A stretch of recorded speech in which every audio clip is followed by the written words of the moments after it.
We have decided to invite the Argentine Republic, the Arab Republic of Egypt, the Federal Democratic Republic of Ethiopia, the Islamic Republic of Iran, the Kingdom of Saudi Arabia, and the United Arab Emirates to become full members of BRICS.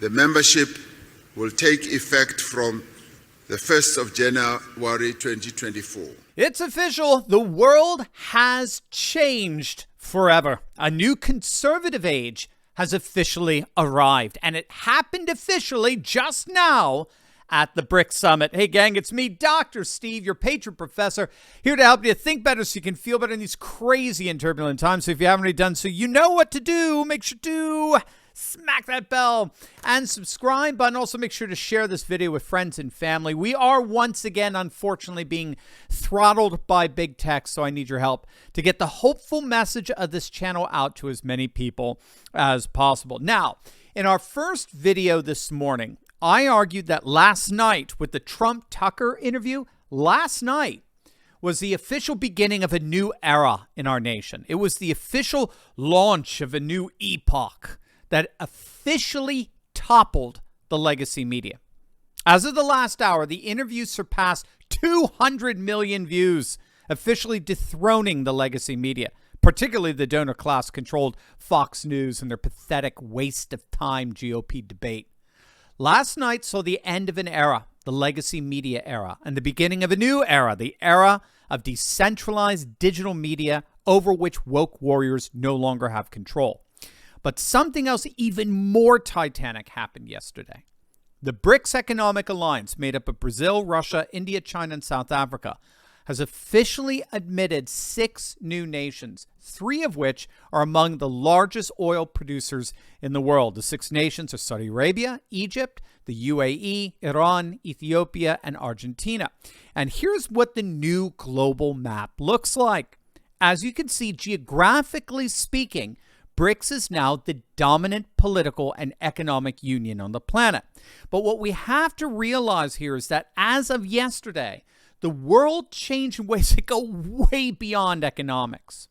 What we have to understand is that the woke liberal monolith that's taken over so much of our nation's cultural institutions is precisely the kind of monolith that's actually been governing the entire world political and economic order for the last 30 years.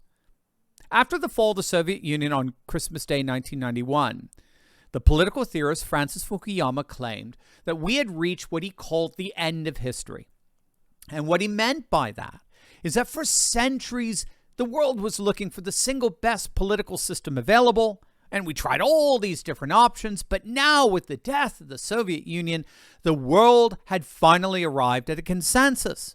And that consensus is that Western liberal globalism was the single best political system imaginable and was thus the standard bearer for a truly worldwide modern society. Around the same time, Charles Krauthammer penned an essay entitled The Unipolar Moment, in which he argued that the United States has just emerged from the Cold War as this remarkably powerful country. We were the only superpower on the planet, and we could do all sorts of things with all the power we had. And what happened among our intellectual and political elite is they married Krauthammer's argument with Frank Fukuyama's argument that there's no alternative to liberal democracy, and you basically have the invasion of Iraq and the supposed beginning of the democratization of the Middle East.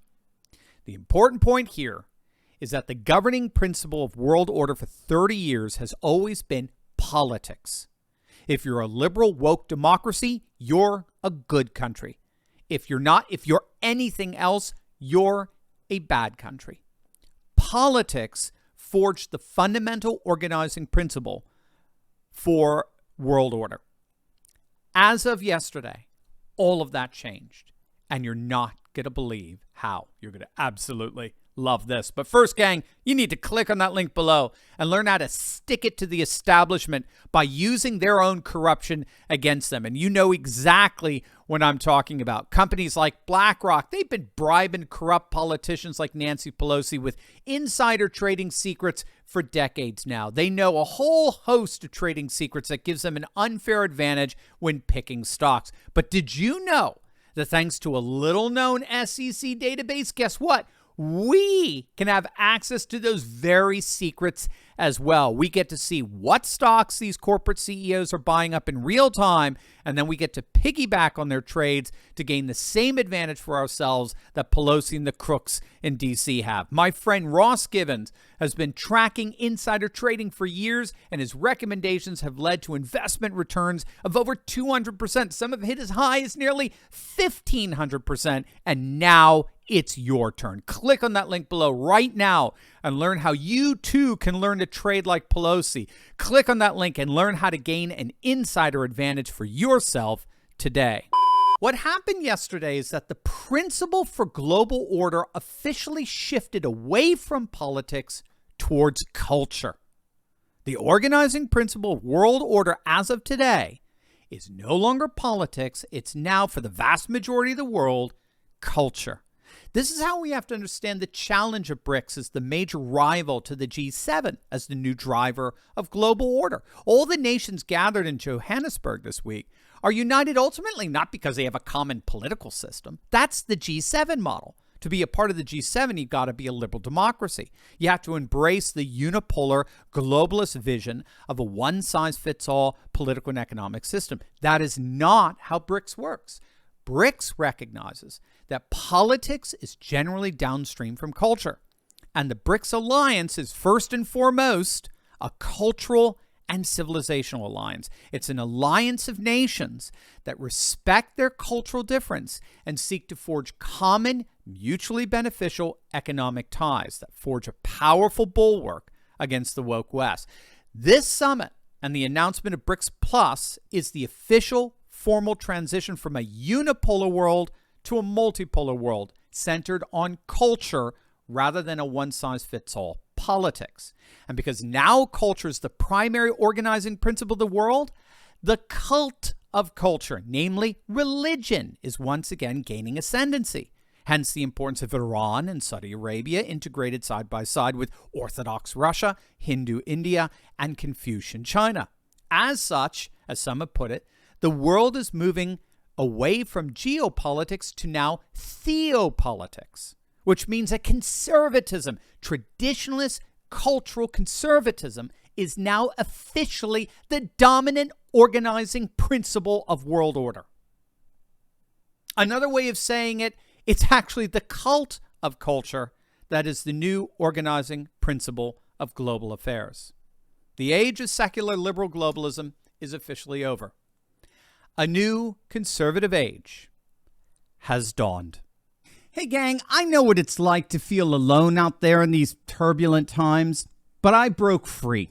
If you too have been looking for a community with like-minded patriots who are serious about resisting globalism, building a parallel economy, and having intelligent and deep fellowship on a regular basis, then you've come to the right place. In my Courageous Patriot Insiders community, we're building a close-knit movement of, by, and for patriots who are breaking free from the outrage and despair cycles of the mainstream media and taking on the fight against globalism. Every week, I deep dive into the content I can't share on big tech and give you the cliff notes on the truth of how patriots just like you are building up their communities, starting patriot businesses, and fighting the woke in both public and private. All with a few history and political lessons from yours truly, of course. If you want to stop feeling alone as a patriot and stand together with this fast-growing community, be sure to click on the link in the description below. Don't wait. Join me and my Patriot Coalition today, and let's get fighting.